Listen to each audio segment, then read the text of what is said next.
Noodles, and we Yeah. are on air now, so we're good to go. So the Noodles and Company case. Question 1 is, what made Noodles and Company an attractive opportunity for Aaron Kennedy in 1995? From what I remember of the case, he just fell in love with the, what was it, the Mediterranean style noodles, and saw that there wasn't really the market wasn't really tapped into the, what was it called? Um, I can't remember anyways, the market that Noodles and Company was in wasn't really tapped into, so it was a good opportunity for him to jump in. Yeah, I really liked how it said that noodles, after he did some research, that noodles were the most universally eaten food, like in the world. It's like every culture has some sort of noodle dish. I thought that was pretty incredible. I had never considered it, but it makes sense when you start thinking about different cuisines. And then, in addition to that, I think he was really keen on the fast casual concept and how that hadn't quite reached its like, I don't know, like apex like it is today, where it's like super popular, but just the idea that people would be willing to pay just a little bit more, for higher quality food if it can still be delivered to them, in a timely manner, so where they're not like killing an hour and a half going out to eat. Uh, um, well, and plus the skills that he kind of developed at Oscar Mayer to be able to create a successful brand. At the time, there really wasn't any kind of like you're saying, fast food that had that offered this type of cuisine, this type of food. The whole like noodles idea as far as fast food, like you said, you usually have to go to a restaurant for that kind of thing, where you're going to be there for a while, and so it was just like a unique opening in the market, and he feel that he had the confidence in his skills to be able to make it happen. So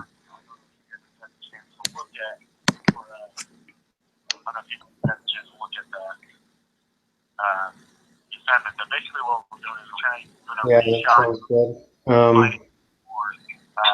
Question 2, what caused the company's early struggles? Why do you think so? I felt that he was undercapitalized to start. I was actually kind of surprised he even survived the beginning because he was so undercapitalized, especially in a restaurant business.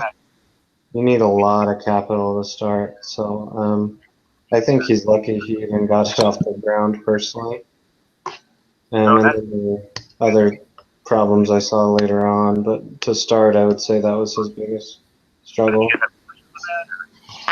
Yeah, I'd agree with that. I thought it was crazy just how, like we said, undercapitalized they were, and at one point they were selling stock for like 25 cents a share or something like crazy like that. But I think part of it, although he did have some experience in the food industry, he didn't really have much experience like opening a restaurant, and I had like zero restaurant experience. And so I remember reading where it kind of talked about how like the recipes and the food just weren't where they needed to be and weren't,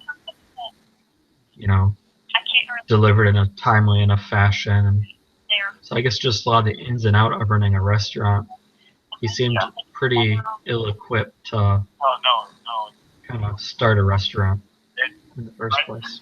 yeah. Definitely, yeah. Yeah, I guess I don't really have anything else to add to that question, but yeah, I know what you already said. So. You want to take question 3? Yeah. What role should franchising play in the company's growth? This one's a little bit tough because obviously it would be easier for them to be able to, I think they said like 50% of their, like have a 50% growth just because of franchising alone. But then at the same time, you know, it could risk taking away from their culture and what he's already established and everything. But I think that he should do it, just to be able to, you know, kind of complete that growth that, I mean, he's already established a lot just on what he's done. And, you know, he's been able to build it up super quick just, you know, because of his own merits and his team's merits and everything. But I think it would be a beneficial thing for them because, yeah, they'll probably eventually get there anyway, but why not just do it now? So. Yeah, I agree with you, Michael. We're looking at expanding 32 additional locations in a year time. That's almost 3 additional locations every month, which would be hectic, to say it nicest, to do it by yourself. You know, if they took 50% they owned and 50% of the expanded locations were franchisee locations, at least they would make it so they'd only have to open, you know, 1.5 locations a month and decrease the amount of energy and effort that they have to put in that particular area. Definitely. Yeah, I would also say franchising is the way to go. And the way I look at it is they personally, I don't think they have the capital to grow that fast without franchising. And even if they did, it would pretty much, I think it would just use every last bit of capital they had.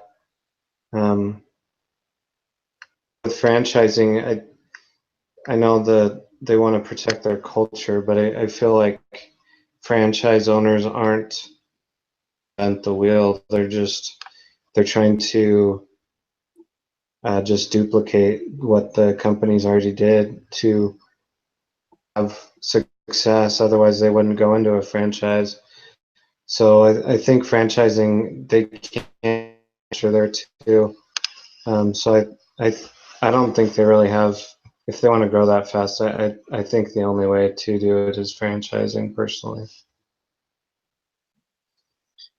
Yeah, I think you guys covered it pretty well. I think the only thing that I would even consider adding is basically, you know, I think they were large enough already to where I think their corporate culture was pretty well established.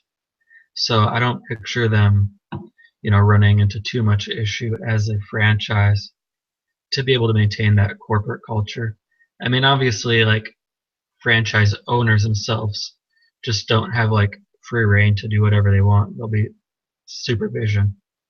And I just think it'd be a lot easier to manage, you know, franchise owners with their growth schedule versus trying to do it all themselves.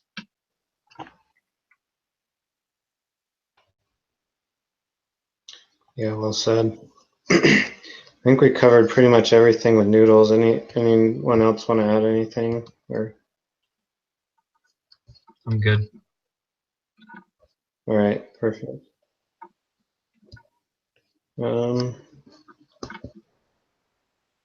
So Progresso, we'll move on to Progresso then. Question 3 says, what are the possible causes of Progresso's poor sales performance? What options are available to improve performance? Which elements of the business model are validated? And why do you think so? As I was reading it, I kind of felt like they didn't have a great business system in place. They didn't really know how much it cost to client. They didn't really know how much.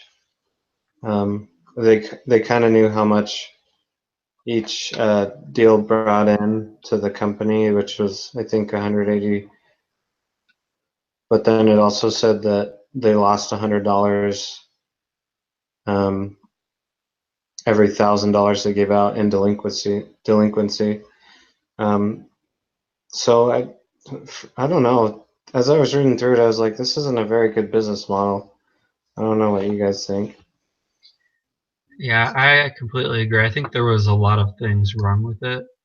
Probably the main thing that stuck out to me was I felt like he lacked vision, and basically he wanted to just get large, it seemed, but he wasn't thinking through like clearly how he was going to expand.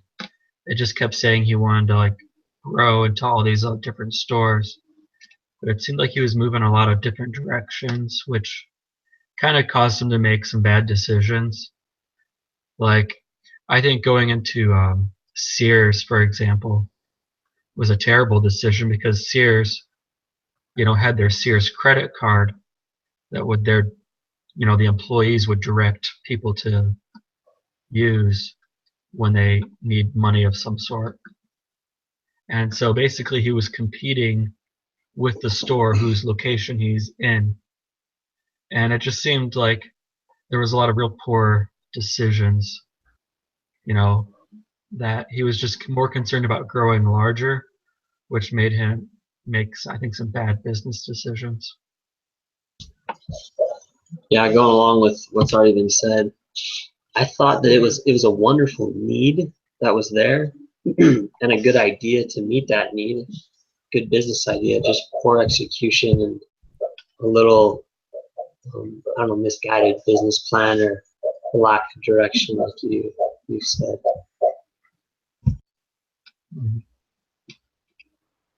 Yeah, that's a great point. I also thought the niche market that he was going into was very good. The underserved, and even the his what were they called, mission statements or whatever, company guidelines, I thought were right on.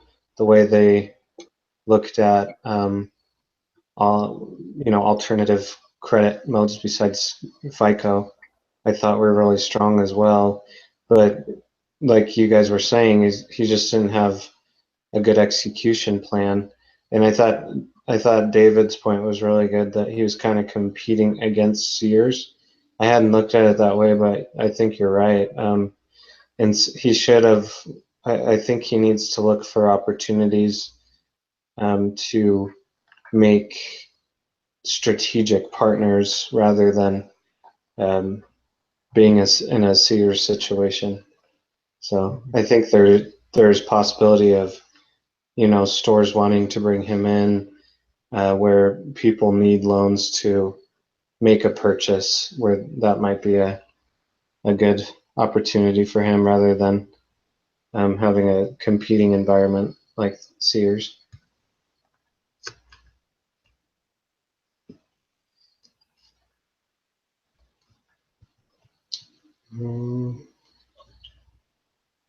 How much profit does Progresso earn on a new loan? We already went over that.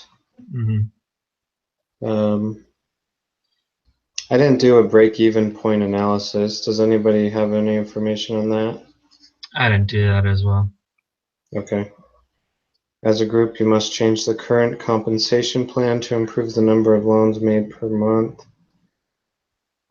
I'll just talk about that.